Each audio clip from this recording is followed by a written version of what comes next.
Welcome back to the Young Turks. Jake Huger, RJ Eskow, guest hosting with us today. Great to have him here. He, of course, blogs on Huffington Post and a Nightlight. He's also a consultant at Eskow and Associates for healthcare issues, policy, and management. So now, today is 9/11, and it is 9/11, of course, 2009.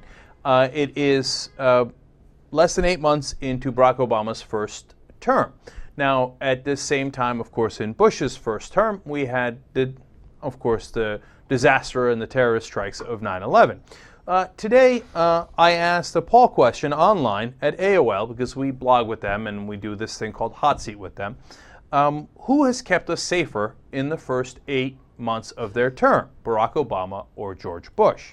Now, this would seem to be a fairly straightforward question. In fact, it's silly to have a poll about it because it's empirical. It's like asking, do you think 2 + 2 = 4 or 5 or 3? Well, there's a real answer. It's 4, right? George Bush did not keep us safe at all. We had the worst terrorist strike in United States history during the first 8 terms of his administration. So far, nothing has happened under Obama's administration that has hit the mainland at all, right? The AOL poll, which AOL, if you don't know, is frequented by more conservatives. 67% believe Bush kept us safer, 25% think Obama kept us safer, and 8% are not sure.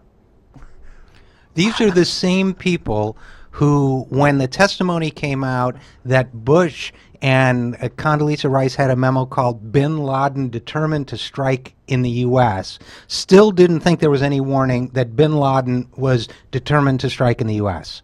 This is faith-based reasoning. It's not even reasoning. We can't even use that word for it. They're just immune from facts. They do not care about evidence, knowledge, facts. They're indifferent to it. They say, yeah, the worst terrorist strike versus nothing. I'll say the worst terrorist strike kept us safer. Okay. Now, look, I know that you can make an argument of, hey, wait a minute, it wasn't Bush's fault, right? I get that. But you can't make an argument that he kept us safer. That's just not, it doesn't make any sense. All right, so let's go to that first argument, though. Was it Bush's fault or not? They say, a lot of people say, and it's a legitimate point, that, hey, wait a minute, now it was only 8 months into his administration. Don't we have to look back at what Bill Clinton did, et cetera, et cetera? So now, when you look at Barack Obama's administration, they'll make a similar argument and say, hey, wait a minute, now you're going to give Obama credit for keeping us safe, but isn't it what George Bush did to help us to keep safe? Now, that would be the argument they make today because we have not been hit. Now, does anyone believe that if we got hit tomorrow, the Republicans or conservatives would say, well, obviously it's at least partly George Bush's fault because he left behind a bad infrastructure or didn't do enough?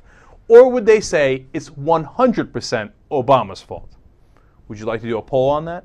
Okay, I guarantee you what they'll say. They'll say, if you ask them today, they'll say, oh, of course it's because of Bush. What are you talking about? No. That's why we're safe now. It has nothing to do with Obama. If we get hit, they'll say, God damn Obama. See, he didn't torture people, and he didn't do the indefinite detentions, and he didn't do all the things that Cheney wanted him to do, and that's why we got hit. Well, you know, the other thing is that these people who take these points of view and they say they're very pro-military and pro-intelligence, but when the generals and the military experts and the intelligence people all agree that torture gives bad intelligence and hurts us and increases terrorism by hurting our reputation, they don't listen to them either. So they're not even pro-military. They're anti-military. These are the people, by the way, who love to watch 24, which is one of my pet peeves. And yet even when a general went to the producers of 24 and said, please, please, please stop glorifying torture because it's putting our troops in danger, they didn't support him at all. And they call themselves pro-military. And it's the same thing because they're immune from facts. They don't care what is pro-military or anti-military.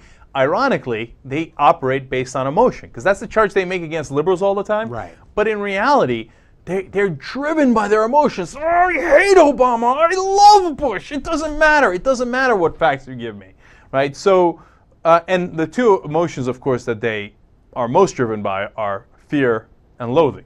Okay. There's hate in there, too. Well, loathing. You said loathing. I'm sorry. So now, one final point on that. Now, I think that in reality, what do I think? I think there's a legitimate debate as to how much Bush was responsible for not keeping us safe before 9/11. He did ignore the memos.